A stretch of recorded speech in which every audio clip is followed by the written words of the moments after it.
Bonjour à toutes et à tous. Je suis Émilie Bourrel, je dirige IFG Executive Education en France et à l'international. Nous avons en effet la fierté d'accompagner plus de 56 nationalités réparties sur 5 continents. Nous avons aussi cette fierté d'accompagner au travers de formations, mais également de conseils en formation et de conseils aussi en excellence de la relation grâce à l'expertise notamment de Nathalie et son équipe. Nous conseillons et nous formons en effet les professionnels, les entreprises bien entendu et organisations et nous travaillons main dans la main également avec les organismes de tutelle que sont les OPCO notamment. Nous avons donc en effet une maison qui date de 68 ans maintenant et nous accompagnons finalement les personnes qui font les entreprises, qui font les organisations sur l'ensemble des expertises dont elles ont besoin. Voilà, bonjour à toutes et à tous. Je vois que nos convives font leur entrée. Je me permettrai en effet de préciser les modalités d'échange aujourd'hui et avant tout, je souhaiterais remercier donc en effet de Nathalie pour son temps. Nathalie donc est directrice de l'offre IFG Luxury Attitude et plus globalement de l'offre liée à l'excellence de la relation, qui n'est pas que client d'ailleurs. Tu nous en parleras Nathalie.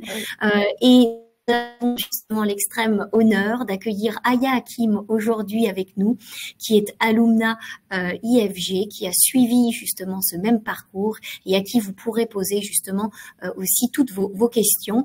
L'idée est que nous soyons bien dans un échange et pas que dans une présentation.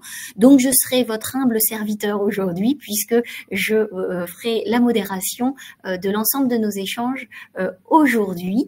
Je vous laisse donc Nathalie et Aya bien écouter la scène pour pouvoir présenter donc à nos auditeurs aujourd'hui ce qu'est ce programme et puis je vous présenterai, je vous ferai un petit signe lorsqu'il y aura des questions ou des réactions. Merci infiniment, Émilie, pour cette introduction. Donc, je me présente, je suis Nathalie Paldacci, directrice de l'offre Luxury Attitude, mais en même temps consultante, formatrice et coach certifiée. J'ai l'immense plaisir d'accompagner l'IFG, alors non pas depuis 1968, depuis 68 ans, puisque je n'étais pas née à ce moment-là, mais néanmoins depuis plus de 15 ans maintenant, sur divers accompagnements. Luxury Attitude en est un, mais nous ferons un webinaire une autre fois spécifiquement sur cet accompagnement en le cours. Aujourd'hui, je voulais mettre l'accent sur quelque chose que j'ai construit avec mon cœur, mes connaissances évidemment et toute l'expérience que j'ai pu acquérir dans le luxe. Donc ce MBA 100% online, le management du luxe, auquel Aya a participé. Alors, je vais vous laisser, Aya, vous présenter et puis après, ce sera un échange sur ce MBA et l'expérience que vous avez vécue. D'accord, merci. Donc, moi, c'est Aya Hakim, donc je suis docteur en pharmacie. Et donc, j'ai eu le plaisir de m'inscrire, de préparer ce MBA en octobre 2022, donc ça fait environ 2 ans. Et je l'ai réussi fin d'année dernière, début cette année.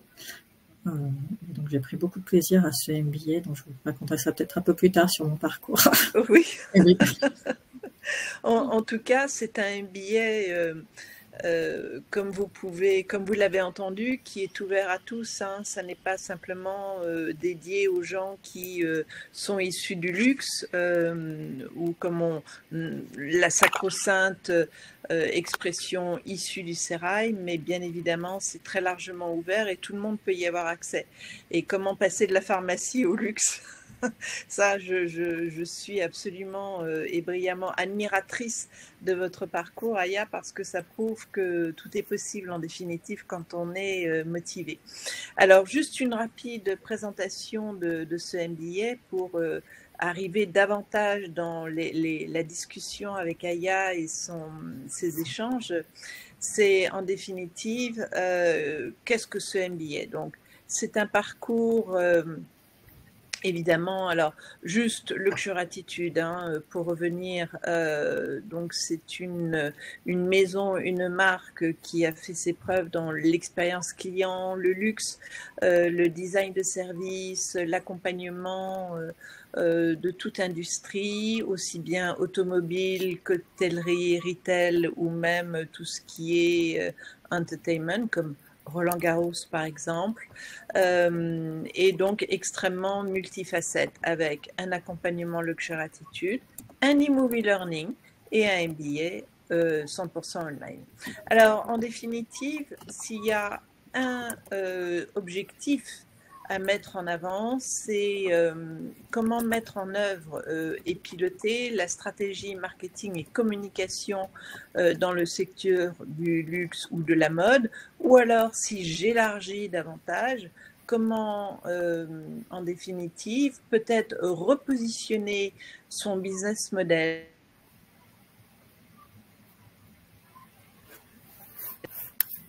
Ah, Nathalie, nous avons eu une coupure. Nous nous sommes arrêtés à redéfinir le business model.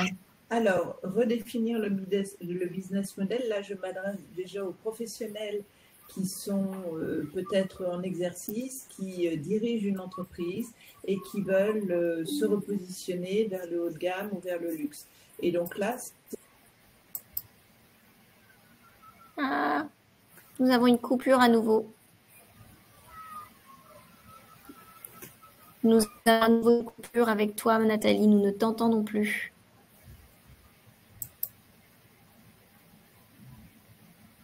Sankoun est en train de taper aussi. Je pense qu'il va sans doute nous faire la même remarque.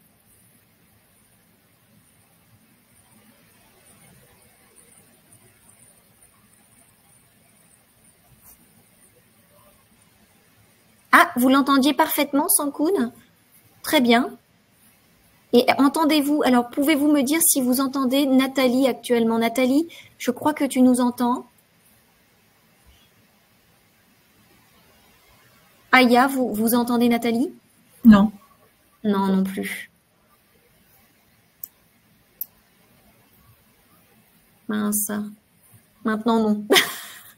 Oui, Mélanie non plus n'entend pas Nathalie. Ah. Oui. Bon.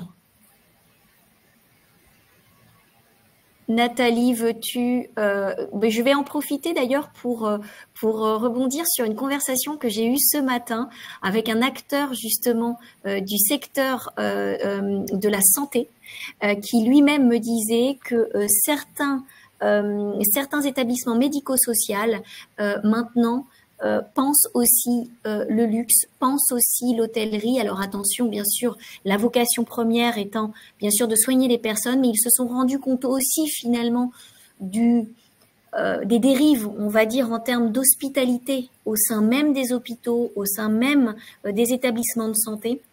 Ils se sont rendus compte aussi que de l'hospitalité, alors qu'il ne fait pas tout le luxe, attention, hein, et ne fait pas tous les codes du luxe, eh bien dépendait également le rétablissement des personnes et des bénéficiaires.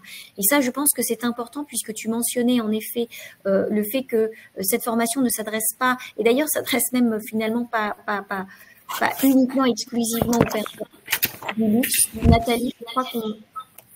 Est-ce que vous m'entendez maintenant? Parfaitement. Eh bien, je finis mes propos parce qu'en effet, ça a été vraiment un retour d'expérience. C'est que, en effet, que ce soit de l'industrie, que ce soit du côté hospitalier, notre expertise et accompagnement justement dans le management du luxe et justement les leviers qui sont montrés a été clé pour finalement maximiser quelque part l'impact qu'avaient visé justement les organisations que nous avons accompagnées notamment.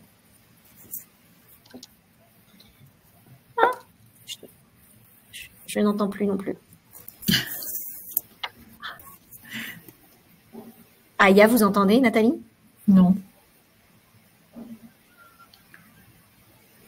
C'est étonnant. C'est étonnant. Très bien. Aya, je vais peut-être en effet, en attendant que Nathalie puisse régler le sujet de son, j'aurais finalement, vous nous avez dit vous nous avez dit vous nous avez dit alors parce que justement donc, vous nous avez dit en effet, Aya, que vous veniez d'un parcours en effet en pharmacie, et donc Nathalie, du coup, vous a suivi votre parcours sur ce MBA Management du luxe. Qu'en avez-vous retiré, puisque vous êtes quand même pleinement experte de votre secteur justement en pharmacie? Quels ont été finalement les premiers bienfaits, d'ailleurs que ce soit au début, pendant et après cette formation? Bah alors déjà, c'est vrai que quand je me suis inscrite, vous avez tout à l'heure qu'il y avait les établissements de santé cherchaient justement ce niveau luxe. Moi, ça a été ma réflexion aussi, ce qui m'a motivée à m'inscrire dans ce MBA. C'est au-delà parce que j'ai un rêve aussi de pourquoi pas travailler vraiment dans des maisons de luxe, mais vraiment parce que depuis que je suis pharmacienne, j'ai toujours voulu proposer un service de luxe aux patients que j'accueillais dans la pharmacie, et former même les personnels de pharmacie à un accueil de luxe. Combien de fois est-ce que j'ai vu des gens accueillir des malades en étant désagréables, on était à la limite de l'aimabilité quand je les voyais accueillir les gens, et je me disais que grâce à ce MBA, je pourrais former même les préparateurs, les pharmacies, toutes les personnes qui travaillent en pharmacie, pour pouvoir offrir un service de luxe aux patients, parce que pour moi déjà on accueille souvent des gens qui sont malades. On dit souvent que la santé est un luxe, donc je me dis que nous, en tant que professionnels de santé, à nous aussi de leur permettre au mieux, par cet accueil-là, par tous les offres de services à côté, de se sentir mieux. Donc je rejoins un peu ce que vous avez dit tout à l'heure sur les établissements de santé. Donc c'est en partie ça, je rejoins cette valeur-là. Et vous avez pu en retirer les bienfaits auprès justement de vos prestations et des collaborateurs? Alors c'est en cours, mais effectivement, dès que je vois quelqu'un voilà, j'ai un regard du coup différent. Je l'ai toujours un peu eu, mais j'essaie de transmettre en disant, et je voudrais aussi, Nathalie dit qu'elle est coach, donc mon idée c'est aussi de me former et devenir coach, pour justement avoir la capacité de vraiment former les personnes en officine et peut-être ailleurs pour ce service de luxe, mais dans la santé, mais pourquoi ça peut, il y a plein d'entreprises qui cherchent cet accueil de luxe. Et oui. Pour moi, ce que ça m'a apporté, c'est j'avais une posture qui était parce qu'en fait un webinaire dans cette formation qui est très intéressant, qui est le luxe est fait pour vous. Et je me suis vraiment reconnue. Je me dis mais c'est vraiment mes valeurs, donc du coup je vais le transmettre. Je pense que d'autres personnes ont ces valeurs-là, même quand on développe un produit, quand on propose le marketing, la promotion de la santé, etc. Je trouve que c'est important d'avoir les valeurs du luxe, parce que ces valeurs du luxe peuvent être mises en place un peu partout. On met en place, il y a le luxe vraiment, les grandes maisons, mais ce qu'elles offrent, je pense que ça peut vraiment, dans le domaine de la santé, c'est quelque chose qui est recherché par les patients. Et je trouve que c'est un minimum à offrir, en fait. Donc, du coup, moi, j'ai amélioré ma posture, en fait, grâce à cette formation. J'ai eu les clés pour avoir aussi une légitimité quand je parle à des professionnels de santé, même des médecins, hein, parce que parfois les médecins, ils n'ont pas le temps, etc. De leur dire que parfois, juste un petit mot, bonjour, un petit sourire, en fait, ça peut guérir quelqu'un. Bien sûr. Ça peut, voilà, redonner espoir à quelqu'un, plutôt que parfois, même si on n'a pas le temps, ça n'empêche pas, ça prend une seconde de garder le sourire plutôt que de faire la tête. Voilà. Donc voilà ce que ça m'a apporté beaucoup, ce que ça m'a apporté essentiellement du côté santé, en tant que professionnel de santé. Merci beaucoup, Aya. Je me permets de te redonner la parole, Nathalie, pour justement, finalement, qu'est-ce qui t'a guidé aussi, toi, dans la création justement de ce parcours. Je te redonne la parole. On n'entend pas. Non, on n'entend toujours pas. Mince. Alors, ce qu'on va faire, attendez, c'est simple. Nathalie, tu m'appelles et je pense qu'on va réussir à te donner de la voix ainsi. Écoutez, on va... Nathalie, Je peux t'appeler sur ton téléphone, s'il te plaît. Je voudrais pouvoir te donner de la voix par ce moyen-là. Parce que là, je suis tombée sur ta messagerie. Non, je suis sur ta messagerie. Excusez-nous pour cet inconvénient. On fait au mieux, justement pour que Nathalie puisse vous partager. Je t'appelle de suite.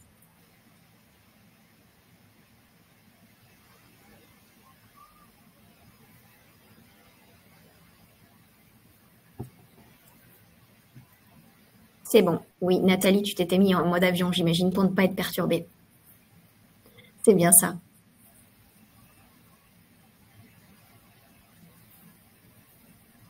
Allô? Oui. Ok, très bien. Je vais te mettre en haut-parleur et je demande à l'audience de bien vouloir me dire si vous entendez Nathalie. Est-ce que vous m'entendez là? Oui, oui. Oh, ok. En tout cas, j'ai un retour que j'ai. Donc, alors, ce qui m'a guidé à créer ce LDA, c'est exactement ce que vient de dire Lia, c'est-à-dire donner la possibilité d'entreprises moyen haut de gamme d'utiliser toutes les stratégies de la réhumanisation de la relation au client. Que vous m'avez bien entendu là. Nathalie, je crois qu'il faut que tu mettes... Alors, on t'entend, mais on a des échos parce qu'il faudrait que tu éteignes ton micro sur Livestorm. Voilà. Très bien. Voilà, c'est fait. Et je me permets juste de porter la voix de Sankoun, qui nous dit que, de mon point de vue, Aya est un exemple parfait dans la promotion et l'élargissement des champs d'intervention du luxe.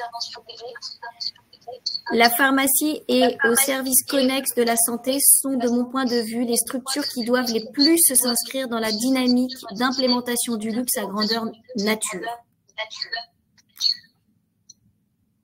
Alors, je vais intervenir. Je crois qu'il est fondamental, effectivement, de comprendre que la relation au client, où que l'on soit, est extrêmement importante. Et que ça permet effectivement de créer des liens grâce aux émotions générées, où que l'on soit. Je vais vous donner un exemple très concret. Nous avons travaillé pour une chaîne d'optique.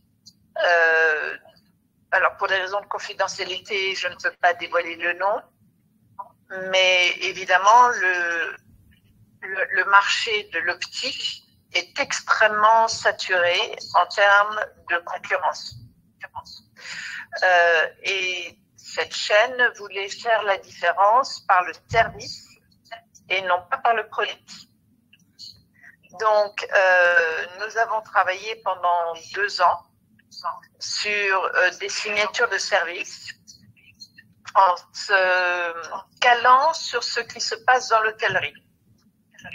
Donc, quand je dis hôtellerie, c'est hôtellerie haut de gamme et place, de manière à pouvoir vraiment offrir quelque chose de différenciant à cette chaîne de... Donc, nous avons formé les 3000 personnes. Nous avons formé l'entièreté des magasins. Et il s'est avéré que 2 ans après le début du projet, alors que le marché de la lunette était stagnant, voire légèrement en cession, eh bien, grâce au design de service emprunté au luxe et cette dimension humaine du luxe, a permis effectivement à la marque de rester au-dessus en termes de chiffre d'affaires et de profit de la moyenne enregistrée par l'ensemble des concurrents. Donc, il y a une véritable preuve chiffre par les clés de performance que effectivement tout ce que l'on peut prendre du luxe a une valeur ajoutée sur la relation client. Voilà, donc quand j'ai construit ce billet, c'était dans le fond mon idée principale. Donc pouvoir permettre effectivement de s'imprégner et de de prendre en fait exemple sur ce qui se passe dans le luxe. Alors, juste quelques détails, hein. Donc c'est 100% online, donc 12 mois de cours, 275 heures de formation, mais avec un accompagnement. Donc ça c'est très important. Nathalie, je me permets de t'interrompre, mais je crois que pour éviter l'écho, il faudrait que tu éteignes aussi le son de ton ordinateur. Alors, pardonnez-moi l'audience, pardonnez-moi tous, mais pour un meilleur confort. Voilà, c'est éteint. Ok. On t'entend, tu peux continuer. Oui. Et moi, j'ai un petit peu moins d'écho. Est-ce que c'est plus confortable pour vous? Je ne sais pas.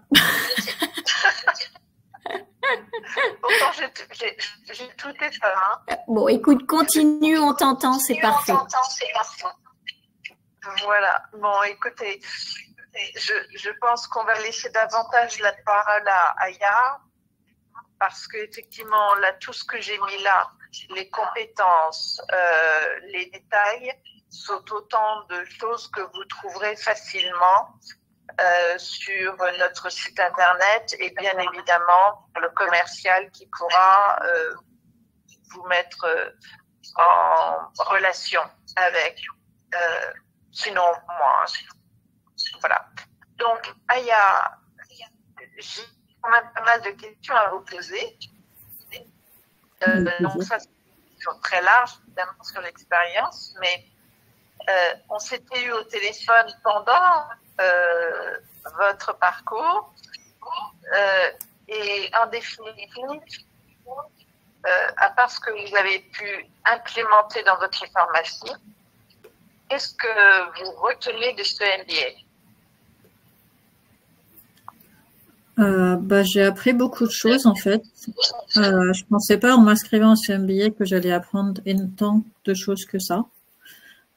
C'est vraiment du très large. On fait de la finance. À côté du côté luxe, on fait de la finance, on fait de l'analyse stratégique, on fait du marketing. C'est vraiment quelque chose. Alors, moi qui viens de la pharmacie, alors je sais pas si certains participants ont déjà fait des études de pharmacie. Même si on est au contact des clients, même si on est parfois en termes de formation, on voit pas tout ça. Pourtant, on fait de l'officine, on fait de la stratégie, on peut même aussi faire de la finance, notamment quand on est titulaire. Donc, ça m'a vraiment permis de développer ces compétences-là. Et puis, surtout particulièrement, c'est de développer l'expérience patient qui soit à un niveau luxe. C'est quelque chose que j'ai toujours cherché et ça m'a vraiment donné les clés pour ça, pour vraiment toute la réflexion à avoir pour mettre en place cette démarche. On parle souvent de démarche qualité. Pour moi, je trouve que c'est une démarche à avoir au sein de toutes les structures qui sont en contact avec des gens, patients, clients, etc. Donc, c'est tout ce que ça m'a donné, cette formation, et avec en plus des preuves d'excellence, ce que j'ai adoré suivre. Tout pour moi, je l'ai fait à côté de mon temps plein. Je suis à temps plein, je ne le cache pas. Je faisais le soir, le week-end. Mais moi, pour moi, c'était ce que j'appelais ma respiration. Alors ça, il y a des gens qui vont... Nathalie est partie. Et du coup, en fait, c'était vraiment ma respiration pendant la semaine. J'ai adoré suivre et préparer ce MBA. Et pratico-pratique, quels seraient vos conseils à Aya, puisque vous, en fait, finalement, là, je parle vraiment du côté très pratique, donc vous dites que vous organisiez plutôt le soir pour travailler, mais avez-vous d'autres recommandations, justement, et surtout, comment était ponctuée votre formation, puisque vous avez aussi des temps d'échange, de ce que je comprends, avec Nathalie et avec les experts. Alors, vu que c'est 100% en ligne, tous les cours sont 100% en ligne, donc je m'organisais comme moi je pouvais selon mon emploi du temps. Alors, parfois, si on est en vacances, donc je coupais, donc je reprenais après avec plaisir après les vacances, mais j'essayais d'être très régulière. En plus, on a un planning, l'IFG, c'est très bien. En fait, il nous donne un sorte de planning sur comment suivre sa formation, même avec toutes les personnes on a quelqu'un qui nous accompagne de près en plus de Nathalie. On peut l'appeler, elle est disponible tout le temps, c'est Jessica, je pense à Jessica. Et dès qu'on peut demander un moindre conseil, ils sont là, ils nous accompagnent vraiment. Donc en fait, je suivais le planning. Alors parfois, je me permettais parce que certaines matières m'intéressaient plus, donc je les ai fait parfois au début. Enfin voilà, on peut faire un peu son programme un peu à la carte. Mais je te conseille d'être régulier, de pas s'arrêter. C'est comme ça qu'on a vraiment on est lancé dans le moteur et on est vraiment dans le bain de cette formation. Est-ce que vous m'entendez là maintenant? Super, oui. Magnifique. J'ai pu résoudre mon problème. En définitive, c'était un conflit entre mon iPhone et mon ordinateur. Donc déjà, merci Aya de ce premier témoignage. J'avais une autre question. Alors forcément, vous avez atteint vos objectifs. Vous êtes maintenant à l'UMNA et je vous félicite de votre brillante réussite. D'ailleurs, il y avait bien une question que vous m'aviez posée au départ. C'était, si je me souviens bien, je ne suis pas du luxe, je viens de la pharmacie, est-ce que je vais pouvoir réussir? Si vous vous souvenez de cette question, vous aviez quelques inquiétudes. Oui, c'est vrai. Quel conseil pourriez-vous donner aux futurs participants, à ceux qui hésitent encore un peu parce que justement ils ont cette timidité vis-à-vis du luxe qui pourrait impressionner? Quel conseil pourriez-vous donner justement pour réussir ce cursus malgré le fait que vous ne soyez pas issu du luxe? Ben, je leur dirais, allez-y, foncez, vous ne regretterez pas. Vous ne regrettez pas du tout. Dans la vie, on dit souvent, voilà, essayer d'ouvrir des portes qui sont fermées. Ne pas hésiter. C'est parce que c'est vrai que le luxe a souvent un écueil. Parfois, on dit, mais je veux pas rentrer dans cette, mais on l'apprend même dans la formation. On n'ose pas rentrer parce que voilà, c'est tout un rituel, etc. Et dans la formation, on nous apprend que, faut oser, même en étant, même parfois pas acheteur forcément, mais de voir comment on est accueilli dans ces maisons de luxe. Et je me dis que c'est pareil pour les étudiants qui hésitent. Foncez, vous le regretterez pas. On apprend vraiment beaucoup de choses. Moi, c'est ma posture qui a changé. Enfin, pour moi, ça a été riche. Alors, c'est vrai que quand je vous avais écrit, parce que même on a une étude de cas, du coup, je me disais, est-ce que je vais être à la hauteur? Oui. J'ai eu des retours positifs, donc je me dis que je pense que j'ai été à la hauteur. Donc, mais en plus, l'étude de cas était très intéressante aussi parce qu'on met en place, ça remet en question tout ce qu'on a appris. Alors peut-être qu'il y a des choses qu'on a vues il y a quelques temps, donc ça permet de les réviser, de les revoir différemment. Moi, même l'étude de cas, ça a été très riche pour moi. J'ai appris beaucoup de choses. Mais voilà, moi, ce que je dis, c'est oser, voilà, rentrer dans ce monde qui est dans cette formation. Vous verrez que même si vous n'êtes pas du luxe, ça vous servira partout, pas forcément si vous avez uniquement comme ambition de travailler dans le luxe. Bon, je crois que nous avons une question, oui, juste voilà, qui nous dit: cette formation concerne uniquement la France ou c'est possible pour l'Afrique et quel en est le coût, s'il vous plaît? Donc, alors, j'ai envie de répondre à la première question et je te laisserai répondre à la deuxième question. Pour moi, elle est valable, quel que soit le pays où nous sommes. Évidemment, l'Afrique, bien sûr, avec une forte appétence pour le luxe, et je pense notamment à la Côte d'Ivoire où nous avons un bureau de représentation, mais aussi à tout pays. Alors, pour l'instant, il est en français, donc ça ne peut se faire qu'en Afrique francophone. Néanmoins, j'imagine que le futur va tendre vers une traduction en anglais pour une internationalisation parce que Luxury Attitude est une marque qui aussi se vit et s'étend à l'international. Personnellement, j'ai beaucoup travaillé en Asie, donc, et évidemment tout en anglais. Donc là, j'ai envie, et vu la question, d'en faire une traduction en anglais. Donc ça, c'est une chose. Mais oui, bien sûr, tout ce que vous avez dans ce MBA peut être transposable à d'autres pays, bien sûr, avec, je dirais, une marge d'à peu près 20% d'adaptation à la culture du pays dans laquelle vous vivez, bien sûr. Mais sinon, le luxe reste le luxe, avec peut-être une certaine adaptation dans la communication, par exemple, ou dans certaines tactiques marketing. Mais globalement, la dimension humaine reste, je crois, très largement universelle, n'est-ce pas, Aya? Oui, je confirme. Je confirme que ça peut être. C'est vrai que c'est en français, mais c'est. Je pense que tout ce qu'on apprend là. Alors, je pense que même quand on suit une formation, etc. Il faut toujours. Moi, je suis un petit peu formatrice aussi.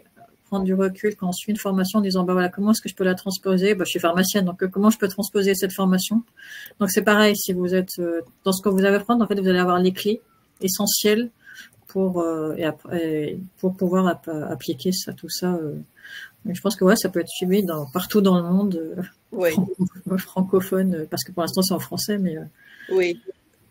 Et il faut savoir en plus que cette formation, en effet, capitalise sur l'expérience IFG de toutes ces années Luxury Attitude où nous avons en effet formé en France et à l'international, puisque vous l'aurez compris, cette offre finalement est née aussi de la capitalisation de notre expertise et des savoirs acquis aussi, puisque nous-mêmes nous apprenons bien entendu au contact du marché, au contact donc bien sûr de nos clients, et en effet, nous avons cette offre qui est pour vous, individus, mais sachez aussi qu'au-delà de ça, IFG Luxury Attitude et IFG plus globalement vous conseille et vous accompagne ensuite dans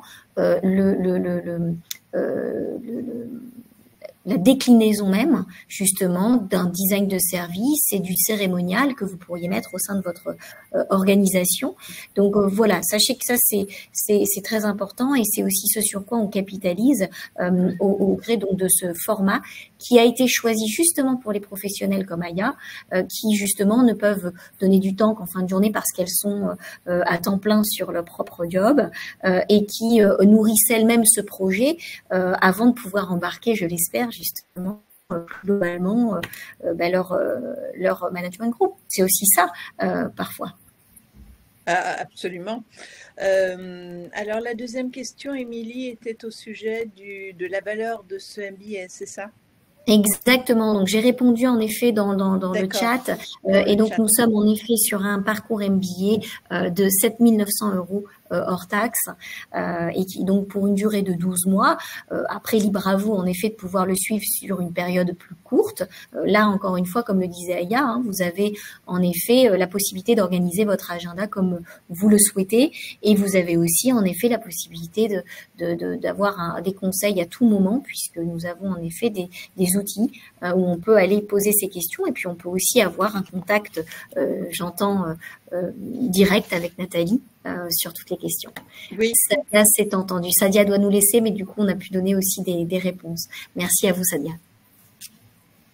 Alors, je suis en contact direct avec les participants avec une limite. Je ne donne pas les réponses à l'étude de cas. Hein.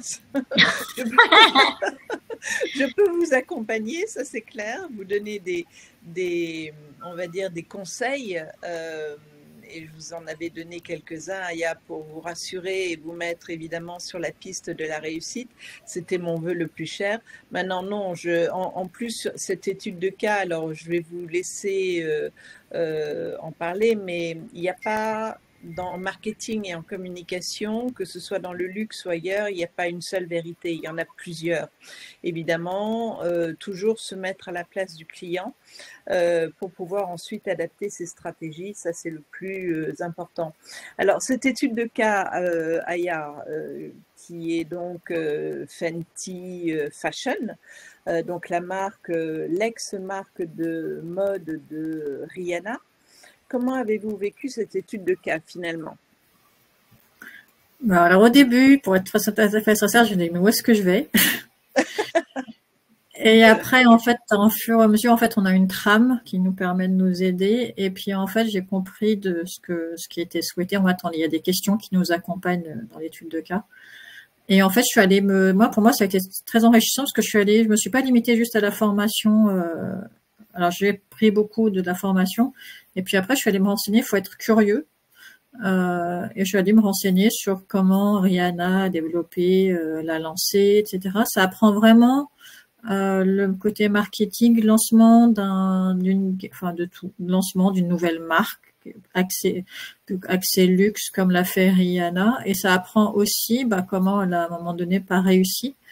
Je vais cacher qu'est-ce qu'est notre question dans l'étude de cas, mais voilà, l'idée c'est de répondre, avoir vraiment à quelque chose d'assez complet. On fait de A à Z, c'est une étude stratégique. Alors il n'y a pas le côté finance, mais c'est pas plus mal quand on est parce que ça prend beaucoup de temps et puis il faut avoir les données chiffrées. Peut-être que ça c'est très plutôt confidentiel, mais vraiment le côté stratégique. Pourquoi elle l'a lancé, pourquoi elle a fait un partenariat avec LVMH. Voilà, plein de questions très intéressantes qui sont du terrain. Pour moi, c'était vraiment revenir sur le terrain. C'est-à-dire qu'on a appris beaucoup de choses pendant le cours. Et là, on est vraiment sur, voilà, cette marque ne marche plus. À la place de Rihanna, je me suis dit, ça fait plaisir de me mettre à la place de Rihanna. Comment je ferais pour relancer cette marque? Qu'est-ce que je voudrais proposer à tous les clients avec ces nouvelles générations qui sont, on nous apprend bien et je pense que pour les gens qui sont là, on savent qu'il y a plusieurs générations qui ont des demandes différentes. Ça, on l'apprend bien pendant la formation. Et donc, comment réussir à répondre un peu à des profils différents et à communiquer, parce que c'est ça aussi, c'est le côté marketing, comment communiquer, comment toucher ces gens-là, et toucher aussi les gens, les professionnels qui vont nous accompagner, qui vont nous dire, ouais, là j'ai confiance dans votre projet, je vais me lancer, on va vous accompagner pour que ça marche. Oui, vous avez prononcé un terme, je crois, qui est l'un des plus importants, c'est la curiosité. Si on s'en tient uniquement, évidemment, aux documents que j'ai collectés au moment où j'ai créé cette étude de cas, eh bien, vous avez des pistes, mais qui sont restreintes. Vous avez bien fait et vous êtes un exemple de ce que l'on attend, évidemment, des participants, c'est de s'ouvrir, d'aller chercher, de faire des recherches complémentaires et puis peut-être d'aller benchmarker un peu, aller voir un peu ce qui se passe dans les autres marques pour pouvoir effectivement y chercher les meilleures pratiques. Donc la curiosité est vraiment un atout supplémentaire à la réussite de ce MBA. Merci. Nathalie, j'ai deux autres questions pour toi. Donc, comment se fait la soutenance au cas où la personne n'a pas la note qu'il faut et quels sont les débouchés de cette formation? Alors, bonne question. La soutenance, si la personne n'a pas...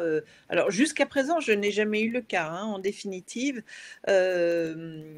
toutes les personnes, tous les participants ont eu, si mes souvenirs sont bons, entre 10, je pense, qui a été la note la plus basse, à 17, qui a été la note la plus haute.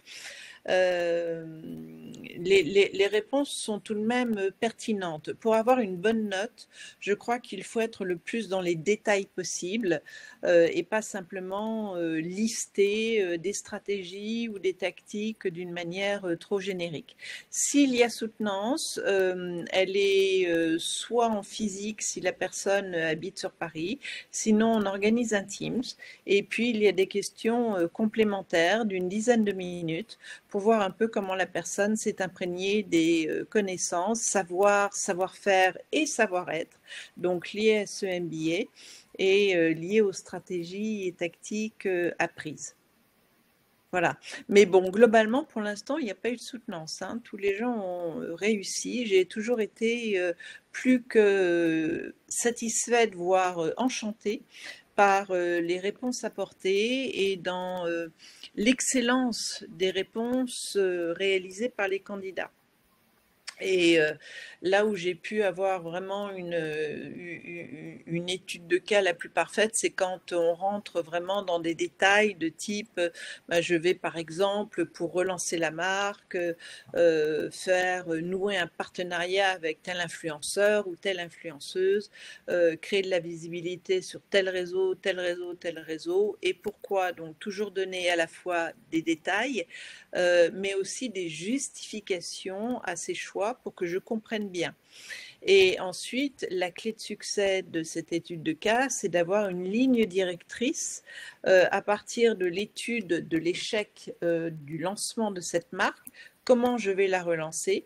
Et si j'ai un fil rouge, eh bien, si je comprends bien ce que me dit le candidat, si je comprends bien les stratégies mises en place, généralement la note est bonne.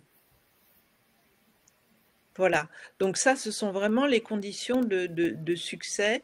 Il ne faut pas avoir peur de cette étude de cas. Et si je reprends un terme très fort derrière, ben, il faut se lancer, quoi. Faut y aller, faut oser. Et pas avoir peur de se dire est-ce que c'est ça qu'elle attend? Est-ce que non, je n'attends rien de spécifique, j'attends juste une cohérence de A à Z, des stratégies que le candidat envisage pour relancer la marque, pour pouvoir faire en sorte que cette marque soit relancée de manière réussie. Si elle devait être relancée, bien évidemment, ce qui n'est pas le cas, mais qui pourrait servir d'exemple pour d'autres marques, par exemple. Voilà.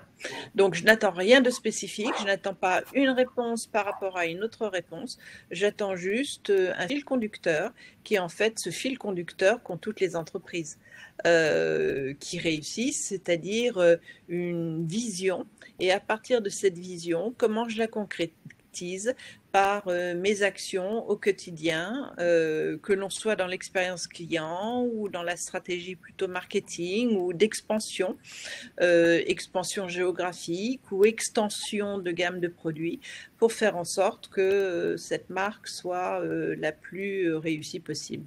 Voilà, sans oublier la notion de prix puisque c'était un facteur d'échec à la base. Et Nathalie, quels sont les modules constitutifs de ce parcours de formation? Alors, il y en a, ce sont des modules qui suivent une chronologie. J'ai pensé ce MBA pour tout le monde, donc avec une première partie sur l'explication de ce qu'est le luxe, avec en tête toujours cette difficulté d'avoir une seule et même définition. Aujourd'hui, le luxe n'est pas défini par une seule définition, mais par un ensemble concomitant de mots-clés qui peuvent effectivement être compris dans le monde entier comme étant un objet ou une marque de luxe. Ceci dit, il ne faut jamais oublier que d'un côté, on a l'ensemble des définitions, mais aussi les perceptions clients. Et que parfois, il y a des clients qui nous disent que telle marque est une marque de luxe, alors que ça peut choquer parce qu'effectivement, c'est du pur marketing et ça n'est pas du luxe puisque c'est purement industrialisé. Donc, c'est remettre en phase avec quelques réalités, comme un dénominateur commun dans la définition du luxe qui est la qualité. Alors évidemment, il y a différents types de qualité. Il y a la qualité tangible, celle du produit par exemple, qui est indéniable, ou de l'environnement, mais il y a aussi la qualité intangible qui est celle de la relation à l'humain. Et ça, c'est extrêmement important. Donc ensuite, on a un deuxième module qui est plutôt sur la sociologie et les comportements du luxe. Donc là, j'ai voulu un module assez vivant, intéressant sur, en définitive, les sociologues début XXe siècle, en définitive, sont toujours d'actualité en 2024. C'est-à-dire qu'on peut les définir par 4 grandes typologies de comportement. On a les connaisseurs, on a les occasionnels, les débutants, on a les logophiles, hein, ceux qui sont habillés de marques de la tête aux pieds. Et quand on regarde les réseaux, ils sont faciles à remarquer. Et puis on a les fans, ceux qui adorent la marque sans pouvoir le préciser et le dire. Ensuite, on va rentrer petit à petit, chronologiquement, dans les stratégies, les tactiques, la communication, le marketing, avec aussi, alors je parle beaucoup dans ce MBA, hein, à 80%, mais j'ai aussi des invités. Aya, si vous vous souvenez de quelques invités qui ont apporté leur expertise sur, par exemple, le luxe et la responsabilité sociale et sociétale. Je me souviens surtout de Monsieur Capferrer. Ah oui. Après, moi, les noms, il faut que je reprenne mes notes, mais et c'est tous des experts dans toutes leurs matières. Oui, absolument. Donc j'ai voulu des interventions d'experts. Alors vous faites bien de noter Jean-Noël Capferrer, qui est l'expert du luxe par essence et qui justement intervient en premier lieu sur qu'est-ce que le luxe en définitive, avec sa vision et ses interprétations, et moi je reviens sur d'autres choses. Voilà, et puis un dernier un dernier module sur le management parce que je pense qu'il est extrêmement important que quand on travaille dans le luxe, eh bien, il doit y avoir une sorte de congruence managériale. Et là, je citerai Richard Branson qui disait si tu veux que tes clients externes soient bien traités, eh bien, traite ton personnel comme tu veux que tes clients soient traités.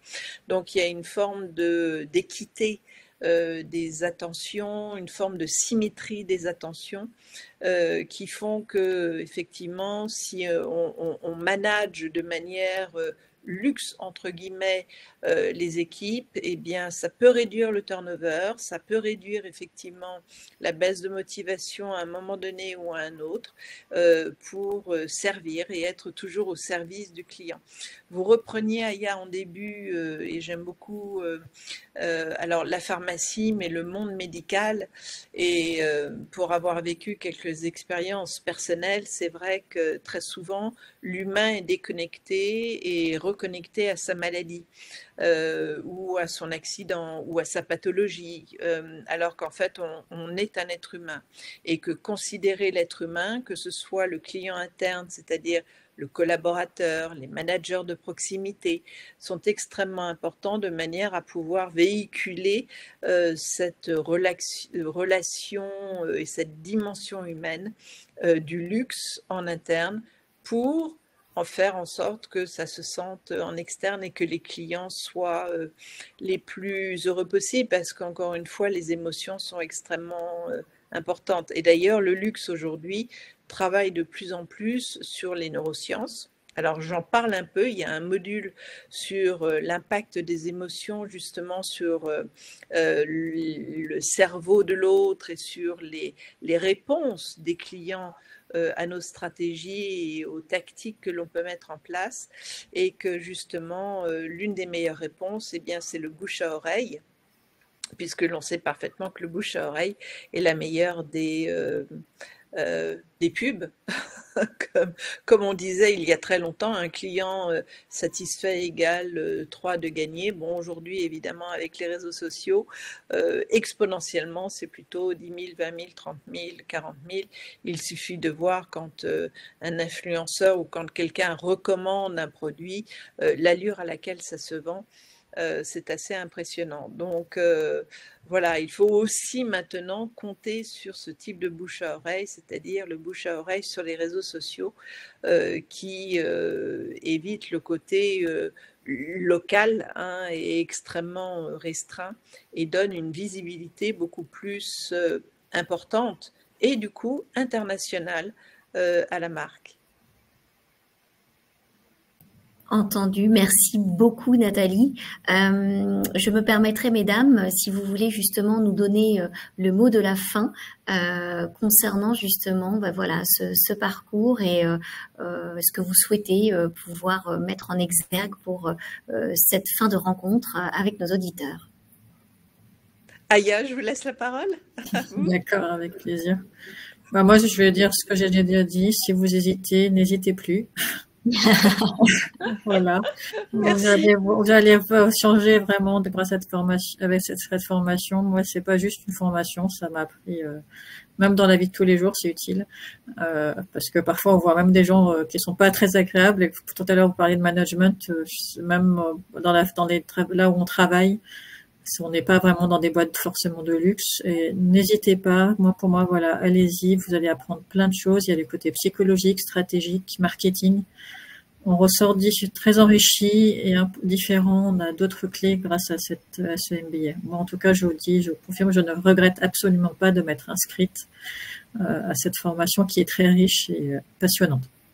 Merci. Et les profs ils nous transmettent leur passion. Donc, Nathalie en est la preuve. Donc, et c'est sans compter les prochains rendez-vous, justement, puisqu'en effet, vous êtes aussi membre de la grande communauté apprenants et surtout alumni. Et donc, Nathalie et moi préparons de prochains rendez-vous qui seront en effet en accès aussi gratuit spécialement pour justement notre communauté d'alumni et d'apprenants, mais qui sera aussi d'ailleurs bien sûr accessible pour tous les membres encore non présents dans le réseau, mais désireux de nous rejoindre. Donc, n'hésitez surtout pas, puisque l'idée, nous aussi, c'est de vous nourrir tout au long de votre vie aussi sur ces sujets-là, et puis surtout les champs d'expertise que nous pouvons avoir aussi à IFG. Et en mot de la fin, j'ai envie de dire, ce MBA, je l'ai construit avec mon cœur, évidemment, en premier lieu, parce que je suis une passionnée de ce domaine.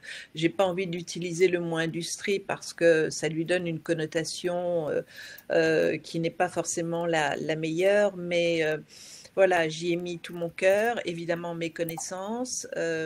J'y ai invité des experts pour venir apporter un plus, un témoignage supplémentaire. Et bientôt, ce MBA sera abondé parce qu'évidemment, le domaine du luxe aujourd'hui est en perpétuel mouvement.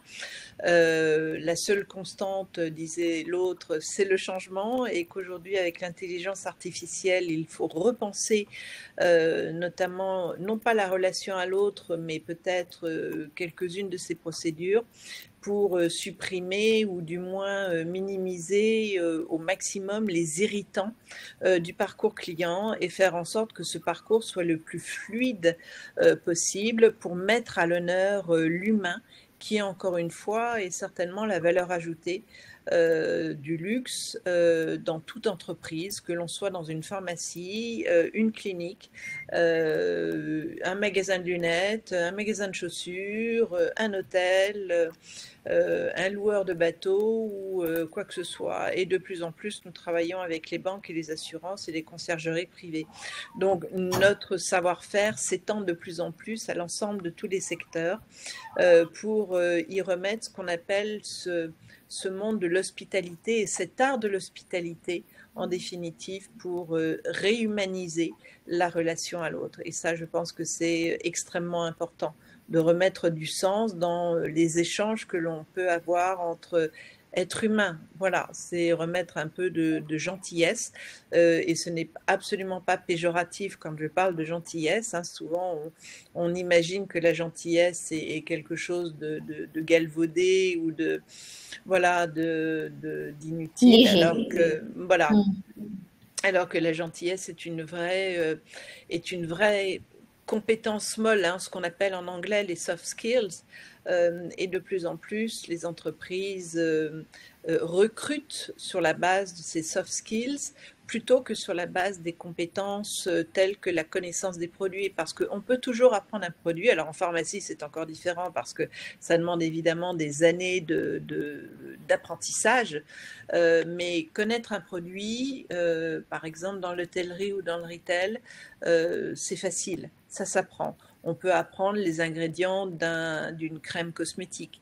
Par contre, savoir poser les bonnes questions, s'ouvrir à l'autre, bien comprendre, bien écouter, avoir cette dimension du luxe justement incarner les valeurs de l'entreprise, ça c'est pas forcément donné à tout le monde.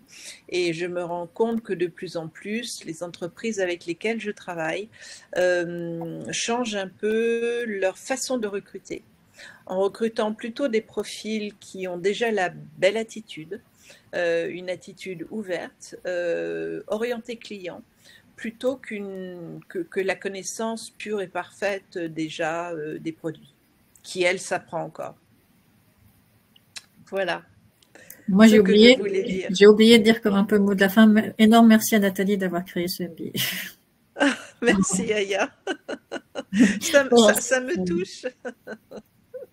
Eh bien, écoutez, dans ce cas-là, je vais conclure sur du Life is Learning, puisque nous ne cessons d'apprendre et nous sommes, nous, IFG Luxury Attitude, votre compagnon de voyage pour un MBA ou tout autre dispositif qui vous conviendrait le mieux pour vous accompagner justement à faire de votre quotidien aussi finalement un voyage plus passionnant, puisque nous sommes finalement les maîtres de notre voyage. C'est ce que je comprends aussi à travers, bien sûr, Nathalie, toi, puisque je te connais aussi, et tu fais par passion. Et Aya, nous nous connaissons finalement que très peu, mais je vois en effet que vous êtes aussi, vous, architecte de votre destin et que vous avez, et c'était pas nécessairement si naturel que ça, venant de la pharmacie, fait le choix donc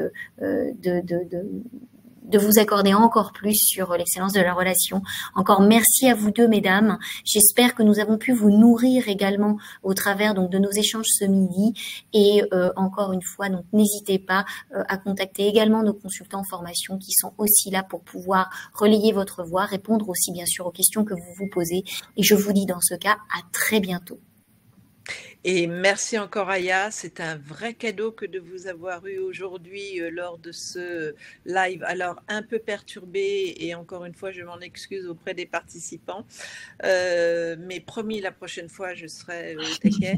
Mais merci et merci de votre feedback parce que en définitive, et ça c'est une vraie leçon de management, dire merci est un vrai cadeau. C'est un vrai feedback. Et ce que vous m'avez donné là me remplit de bonheur. Voilà. Et donne du sens à ce que je fais au quotidien. Merci. Merci de m'avoir invité aussi. Au revoir. Au revoir à toutes et à tous. Merci. Au revoir, bonne journée. Au revoir. Merci infiniment.